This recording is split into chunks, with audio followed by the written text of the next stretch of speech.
Hello there everyone and welcome back to Green Gourmet. Today's recipe is a risotto. I really love risotto. It's one of the dishes that I really like to make in many different ways with the different vegetables, different ingredients, because I think it's always just so perfect. It's not complicated to make, but there are really a few very important steps that you need to follow to make sure that you get the end result, which is perfect. And in Italy, we call all'onda, which is a very creamy risotto. Before we go in the kitchen, and I'll tell you how to make this fantastic risotto, please subscribe to my channel, Green Gourmet, like and share this recipe. So let's go in the kitchen. The first thing for this risotto is made with white Swiss chard. So just to start separating all the white part of the chards from the green leaves. Just cut both the whites and the greens as finely as you like. The greens are probably finer because they're going to stay in the pan only for 5 minutes around the end of the cooking of the risotto, while the white ones are going to go in at the beginning. Make sure you don't make them too thick because otherwise they're going to be too chunky inside the risotto and they're going to be much bigger than the rice grains, and this is not something we want. The onion for the risotto must be very, very, very finely chopped. So a little bit of patience and make sure that it's very finely chopped.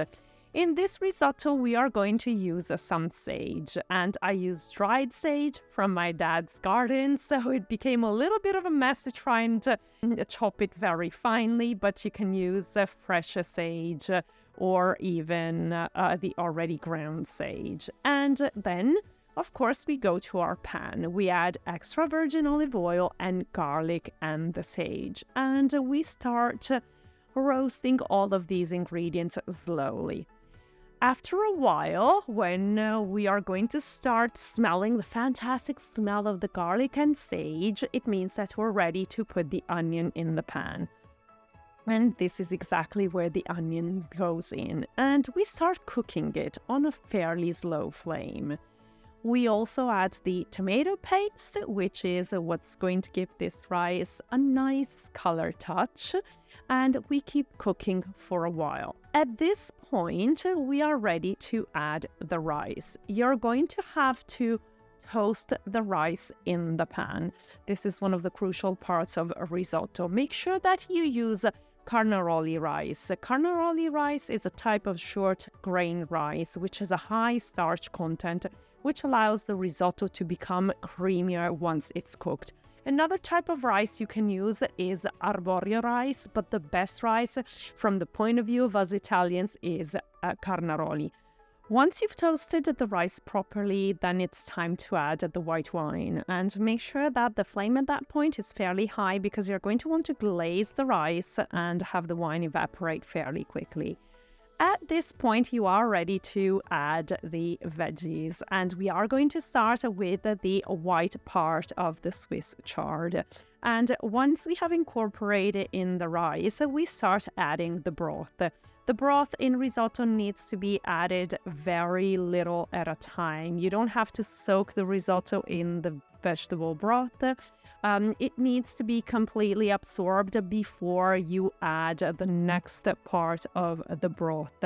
And then you just carry on until the rice cooks. Just make sure that the broth is boiling broth and not lukewarm, or cold broth is even worse because it is not going to let your rice cook properly. It's not going to bring the starch out, and the rice is not going to be fluffy. When you're about 5 minutes from end of cooking, you are going to add your greens and stir well and add a little bit of vegetable broth to finish off the cooking. Now we prepare the cream with which we are going to cream the risotto and give it a fantastic creaminess that's going to melt in our mouths.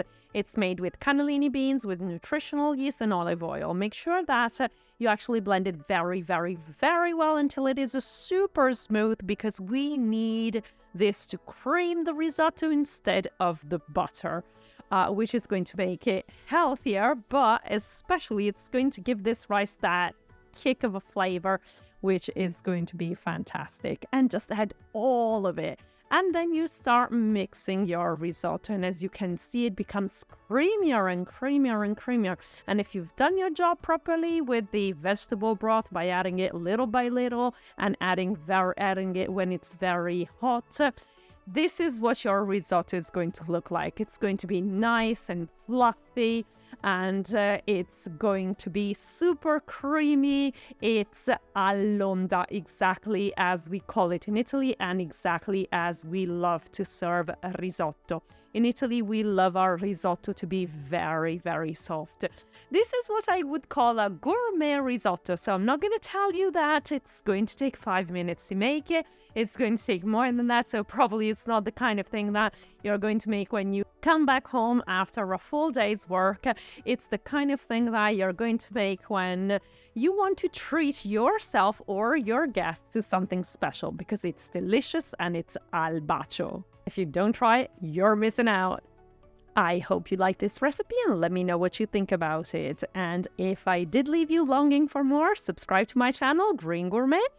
And thank you very much. See you very soon on Green Gourmet for another recipe, another adventure, and a new video. Bye for now.